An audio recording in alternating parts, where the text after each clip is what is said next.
कीरति कलित ललित सिय पिय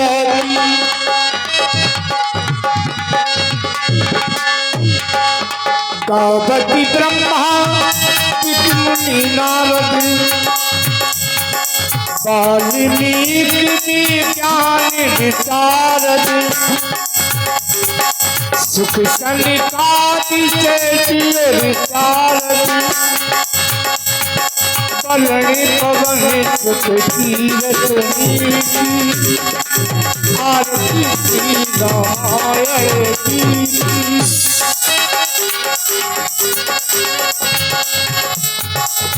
गावति देवी पुराणी अस्ति सब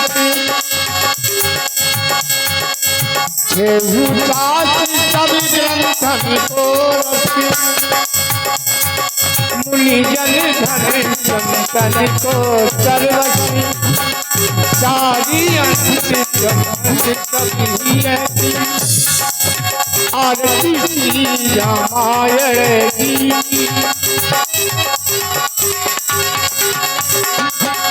गावति संतति शंभु भवानी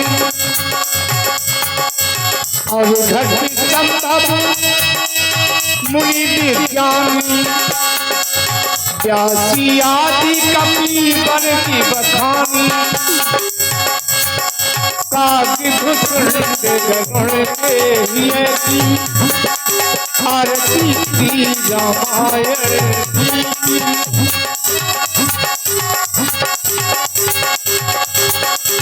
कलमल हरण विषय सुपी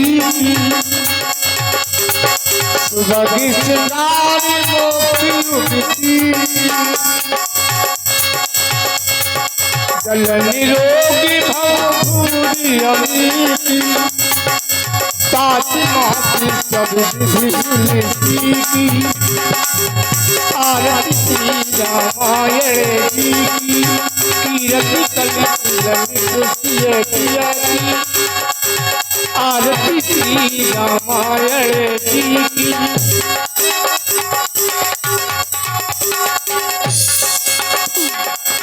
गावति ब्रह्मा मुनि नारद वाल्मीकि ज्ञान विशारद सुख सनकादि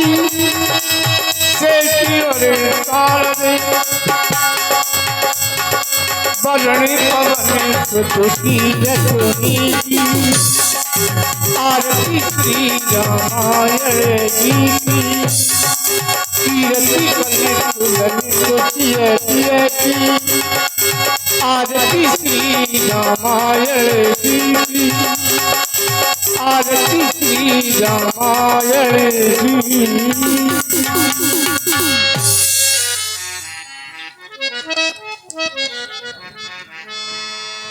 हेलो। अब हमारे मुख्य अतिथि हमारे परम सम्मानीय गुरुजी को माला पहना करके उनका स्वागत करेंगे।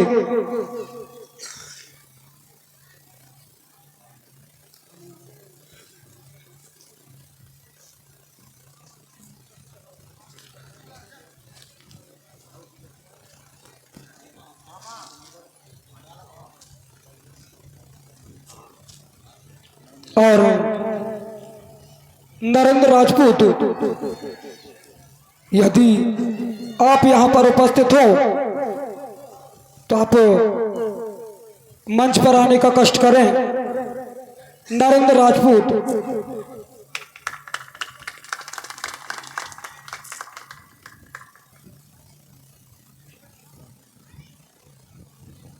अब हमारे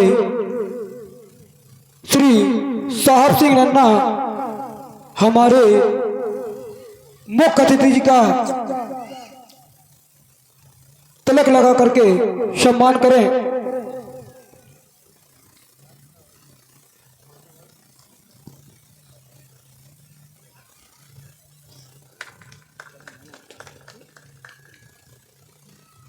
और हमारे आकाश राजपूत हमारे मुख्य अतिथि का तिलक व माला पहना करके स्वागत करें। इसके बाद हमारे आशीष राजपूत हमारे मुख्य अतिथि का स्वागत करें और हमारे हेमंत बाबा तिलक लगा करके मुख्य अतिथि जी का स्वागत करें।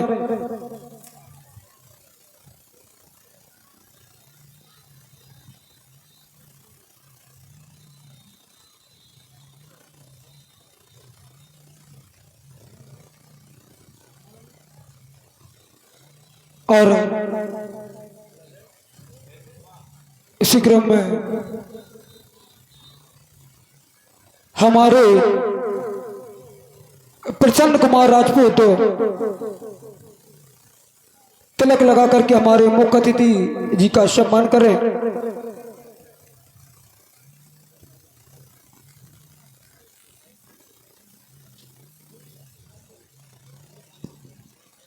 अब मैं अपने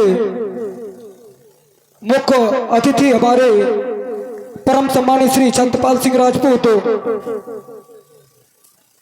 से आग्रह करेंगे कि आप हम सबके बीच आप सबने आपने अपना कीमती समय हम सबके बीच निकाला। आप हम सबके लिए एक दो शब्द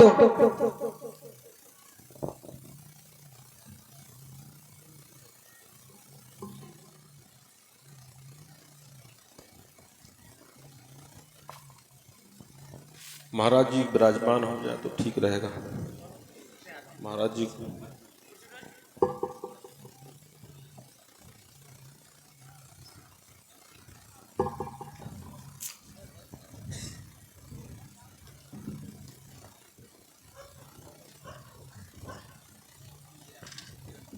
बोले खेरापति सरकार की, बोले राम राजा सरकार की। आज ग्राम जखनवारा खेरापति सरकार हनुमान जी महाराज के इस प्रांगण में जो ये रामलीला का मंचन हो रहा है, इस कार्यक्रम में हमारे विराजमान श्री गुरु जी महाराज को मैं प्रणाम करता हूँ, वंदन करता हूँ, नमन करता हूँ। और मैं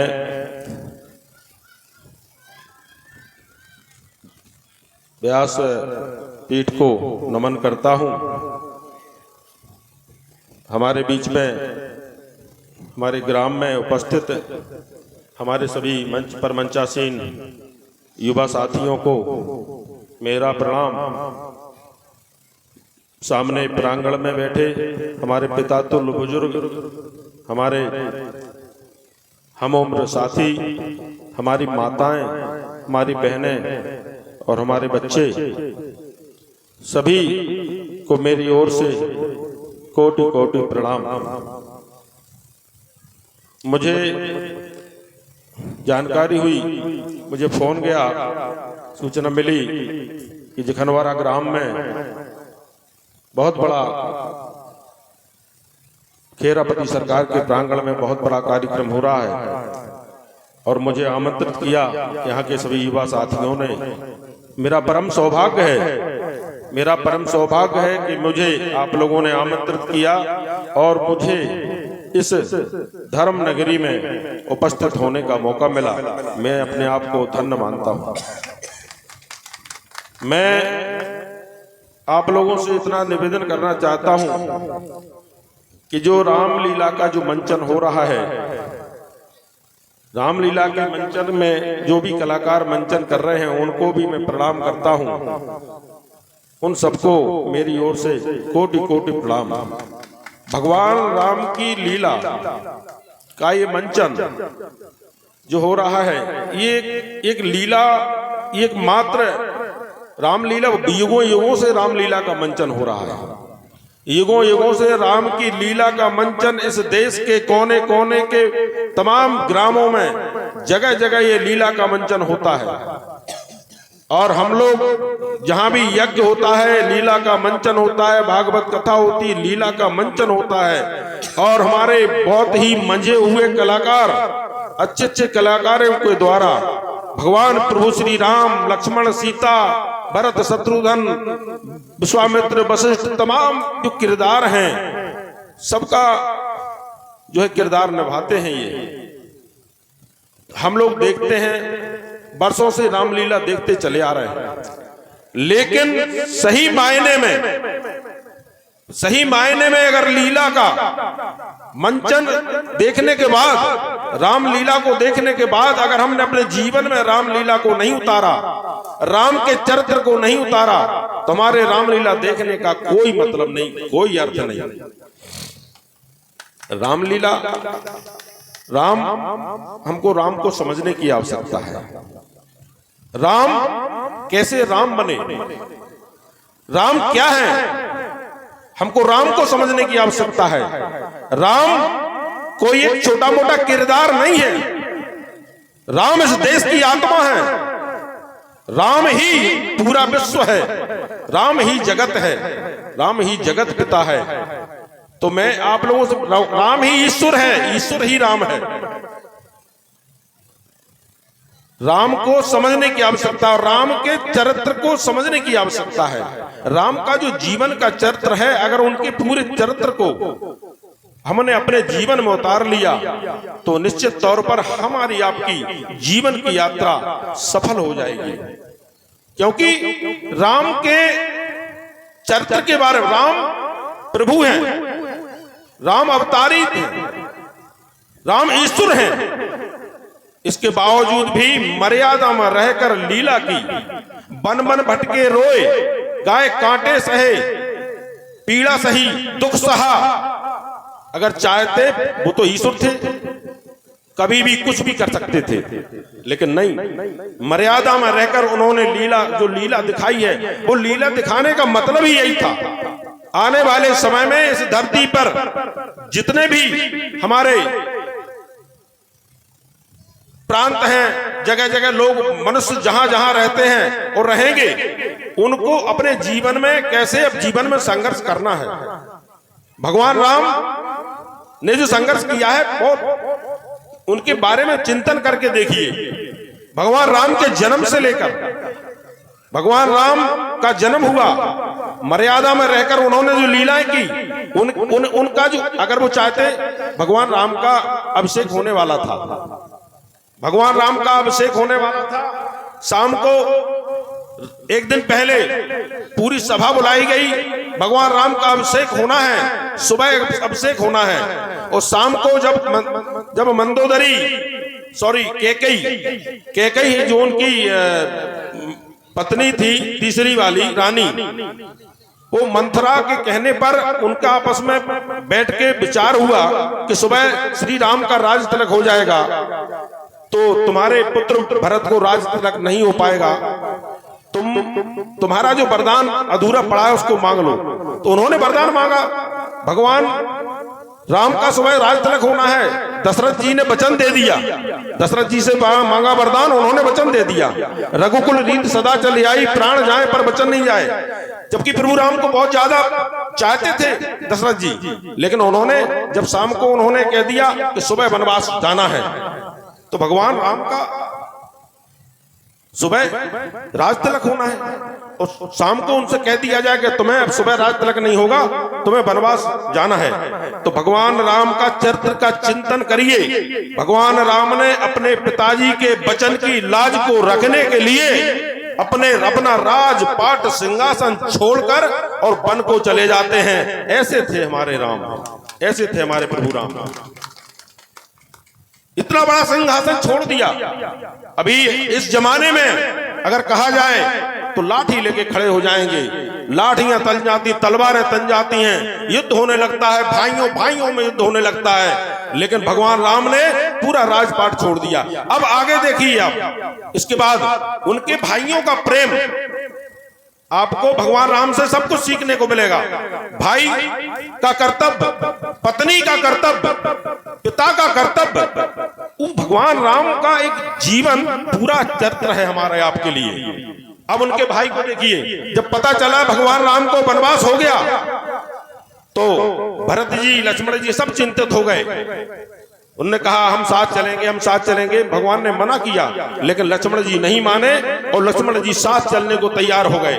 भगवान राम के साथ 14 वर्ष जंगल के वनवास को काटने के लिए तैयार हो गए। भाई के प्रति भाई का प्रेम। इसके बाद उनकी पत्नी, मतलब पूरा राजपाट सुख सुविधा छोड़कर, गहने सब उतार कर, पलकल वस्त्र पहनकर और भगवान राम के साथ वन को चली जाती। ऐसी पत्नी का चरित्र देखिए, भाई का भाई के प्रति प्रेम देखिए, पिता के वचन के पालन करने के लिए सब कुछ त्याग दिया। भगवान राम का चरित्र देखिए, बहुत उनके चरित्र में बहुत चिंतन मिलेगा आपको, बहुत कुछ मिलेगा। आज के जमाने में भाई से भाई के लिए मुकदमा चलते हैं, भाई को मारने के लिए लोग लड़ पड़ते हैं और जरा सी एकाध 2 फुट जमीन के पीछे भाई से भाई का कत्ल कर देते हैं। भाई के साथ मुकदमा चल जाता है और बाद में आते हैं हम मुकदमा जीत गए, आज हमारा मुकदमा हम जीत गए। किससे जीत गए? भाई से जीत गए। अरे वो मुकदमा तुम किससे जीते हो? भाई से जीते हो। भाई के साथ मुकदमा लड़ा है तुमने। भगवान राम तो इतना बड़ा राजपाट छोड़ के चले गए थे और उस भाई को देखिए, भरत को देखिए। भगवान राम वन को चले जाते हैं, माता ने उस सिंहासन के लिए भगवान को वनवास कराने का वचन ले लिया और भरत ने कहा मैं 14 वर्ष गद्दी पे नहीं बैठूंगा, भगवान राम का तिलक होना था, ये भगवान राम की गद्दी है। भरत का त्याग देखिए अपने भाई के प्रति, वो भी भाई था। भगवान राम के चरित्र में बहुत चिंतन है। भगवान का अपने दोस्तों के प्रति चिंतन, भगवान का आदिवासी वनवासी गरीबों के प्रति चिंतन। भगवान ने भेदभाव मिटा दिया, सबरी के जूते बेर खाए, भेदभाव मिटा दिया। भगवान ने जिससे दोस्ती करनी थी उससे दोस्ती निभाई। भगवान ने निषाद राज से, केवट से, सुग्रीव से सबसे मित्रता निभाई। भगवान जा रहे थे अपनी पत्नी को ढूंढने जा रहे थे, इसके बाद वनवास हो जाता, पत्नी को ढूंढते घूमते हैं। भगवान इतने साधारण रोते हैं, वे पशु पक्षियों से, पेड़ पौधों से पूछते हैं कि तुमने हमारी सीता को देखा है क्या? भगवान का इतना सूक्ष्म चरित्र चिंतन देखिए आप, वो क्या नहीं कर सकते थे। इसके बाद वो वहां से निकलते हैं, ढूंढते रास्ते में उनका ममाना पड़ता है। भगवान राम का रास्ते में ममाना पड़ता था, कौशल नरेश जहां रहते हैं वहां पड़ता है, रायपुर के पास। तो वहां भगवान कर रहे थे, पत्नी को ढूंढ रहे जा रहे थे, चाहते तो अपने मामा से ले सकते थे, मामा से कह सकते थे हमारी मदद करो, हमारी पत्नी खो गई है, हमारी मदद करिए। मामा से, अपने भाई भरत से संदेश भिजवा के कह सकते थे। रास्ता में तमाम राजे महाराजे मिले, किसी से भी सहयोग नहीं मांगा, अपना खुद का स्वयं का मर्यादा के साथ अपना पूरा चरित्र का चिंतन किया। वहां जाकर आगे चले, तमाम बहुत बड़ा उनके विषय पे बात करना बहुत बड़ी बात है। आप लोग रामलीला को देखने आए हैं, उनके बारे में तमाम बातें हैं, उनका चरित्र बहुत लंबा है। इसलिए मेरा तो सिर्फ इतना कहना है, आप लोगों से निवेदन है कि आप लोग भगवान राम के, उनका जो परिवार है, उनका जो मैनेजमेंट था, उनका जो परिवार के प्रति प्रेम था, समर्पण था, वो हमें सीखने की आवश्यकता है। उन्होंने तो बड़ा राजपाट त्याग दिया, ऐसे हमारे कल्याण सिंह बाबूजी ने भी भगवान राम के लिए अपना राजपाट त्याग दिया था। हमारे कल्याण सिंह बाबूजी का भी त्याग किसी से कम नहीं है। उन्होंने भी भगवान राम की तरह, राम ने अपने पिता के वचन के लिए राजपाट त्याग दिया था और हमारे कल्याण सिंह बाबूजी ने भगवान राम के लिए अपना राजपाट त्याग दिया था। ऐसे थे हमारे कल्याण सिंह जी, राम भक्त कल्याण सिंह जी। तो मेरा मतलब चिंतन करने की आवश्यकता है। भगवान राम ने युद्ध लड़े, राजाओं को युद्ध जीते, लेकिन किसी का विस्तारवादी नीति नहीं अपनाई। किसी के भी जीतने के बाद उसके राज्य को हड़पने की नीति नहीं थी उनकी, उनके राज्य को नहीं हड़पा। जीतने के बाद कई लोग लगे रहते। आज जंग मची है पूरे देश के अंदर, ये देश इससे लड़ रहा, ये देश इससे लड़ रहा, हम देश लड़के इस देश को जीते, उस पर कब्जा करें। लेकिन भगवान राम ने किसी के भी राज्य पर कब्जा नहीं किया। रावण का इतना बड़ा सोने की लंका को जीतने के बाद लंका पर राज नहीं किया, लंका पे अधिकार नहीं जमाया, लंका को छोड़ के चले आए, लंका को सौंप के चले आए। भगवान राम के चिंतन के बारे में सोचने की आवश्यकता है। हम आप आज के हमारे बारे में, आप बड़े बड़े शहरों में आप देखते होंगे, सुनते होंगे, एक वो पुत्र था जिसने पिता के वचन के लिए सब कुछ त्याग दिया। आज के बच्चे शहरों में जो रहते, हम गांव में नहीं, गांव के बच्चे नहीं करते ऐसा। गांव में जो लड़के हैं वो अपने माँ बाप का और मर्यादा का पालन करते हैं। लेकिन शहर में देखिए आप, बड़े बड़े करोड़पतियों के माँ बाप, भगवान राम ने अपना सब कुछ छोड़ दिया था, और वो बड़े बड़े करोड़पति उद्योगपति लोग अपने माँ बाप को वृद्धाश्रम में छोड़ के आते हैं, जबकि उनके घरों में सब कुछ होता है। लेकिन हमारा बुंदेलखंड, हमारे गांव के अंदर इतना संस्कार नहीं गिरा है अभी कि अपने माँ बाप को बुढ़ापे में और वृद्धाश्रम में छोड़ने की नौबत आए। तो मैं प्रणाम करता हूं आप सबको। भगवान राम के चिंतन की आवश्यकता, भगवान राम से बहुत कुछ सीखने की आवश्यकता है। आपसे एक और निवेदन है, अपने माता पिता की पूजा और अपने माता पिता की सेवा करने का व्रत ले लीजिए। सच्चे, बिल्कुल निश्चित तौर पर जीवित भगवान आपके मंदिर में, आपके घर के मंदिर में, घर एक मंदिर होता है उसमें विराजमान माता पिता हैं, उनकी सेवा करिए। आपको कहीं चारों तीर्थ, चारों धाम जाने की आवश्यकता नहीं पड़ेगी। घर की माँ भूखी बैठी है और हम भंडारा करवा रहे हैं, घर की माँ भूखी बैठी है और हम देवी जी के मंदिर में जाके भंडारा करवाएं, वहां पर प्रसाद पूरी बांटें, क्या है इससे? क्या मिलेगा आपको? घर के बाप की बात नहीं सुनते हो, घर के माँ बाप को लत्याते हो, ठुकराते हो और बाहर जाकर ढोंग करते हो कि हम बहुत बड़े भक्त हैं, हम बहुत बड़े पुजारी हैं, भंडारा करेंगे, ये करेंगे। इससे कुछ हासिल नहीं होगा। घर के अंदर माता पिता के रूप में जो भगवान विराजमान है, उनकी सेवा कर लोगे, आपका जीवन धन्य हो जाएगा। इस बात की मैं गारंटी लेता हूं। और बच्चों से एक निवेदन और करना चाहता हूं, ये युग शिक्षा का युग है। जो बच्चे बैठे हैं, युवा बैठे हैं, छोटे छोटे बच्चे, शिक्षा का युग है। शिक्षा की ओर जागृत होइए, पढ़ाई के ऊपर ध्यान दीजिए। अगर आप पढ़ लिख कर अधिकारी, बड़े पोस्ट पर बैठ जाते हो तो आपके घर में सारी समस्याओं का हल हो जाता है और आपका जीवन धन्य हो जाएगा, आने वाली तमाम पीढ़ी धन्य हो जाएगी। पढ़ाई पर ध्यान दीजिए। माँ बाप से भी निवेदन, अपने बच्चों को पढ़ाइए। लेकिन मुझे मालूम है आजकल पूरा उस समय से आज के समय में बच्चों को पढ़ाने के ऊपर अच्छा ध्यान जा रहा है। बहुत शिक्षा की ओर हम सब लोग जागरूक हुए हैं। तमाम बातें हैं, ज्यादा बात नहीं करते क्योंकि आप लोग यहाँ आपके रामलीला देखने के लिए बैठे, भाषण सुनने के लिए। मैंने राजनीति की कोई बात नहीं की, ना मैं बात करना चाहता हूँ। भगवान राम के ऊपर बात करनी थी, जो कहना था कह लिया, बकाया बाकी बचा। जीवन रहेगा तो फिर कहते रहेंगे। आप सभी का धन्यवाद, बहुत बहुत आभार कि आप लोगों ने मुझे बुलाया। गुरु जी के चरणों में प्रणाम, श्री राम राजा सरकार के चरणों में प्रणाम, खेरापति सरकार के चरणों में प्रणाम और माता पिता बहनें बैठी हैं उन सबके चरणों में प्रणाम करते हुए अपनी बात को विराम देता हूं। जय श्री राम। अब मैं अपने मुख्य अतिथि से अनुरोध करूंगा कि आप फीता काट करके लीला का शुभारंभ करें।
हेलो, तो लीजिए लीला का कार्यक्रम अब शुभारंभ करते हैं मंच के माध्यम से। तो आइए थोड़ा सा मनोरंजन लेकर आ रहे हैं मिस पल्लवी रानी जी। आइए।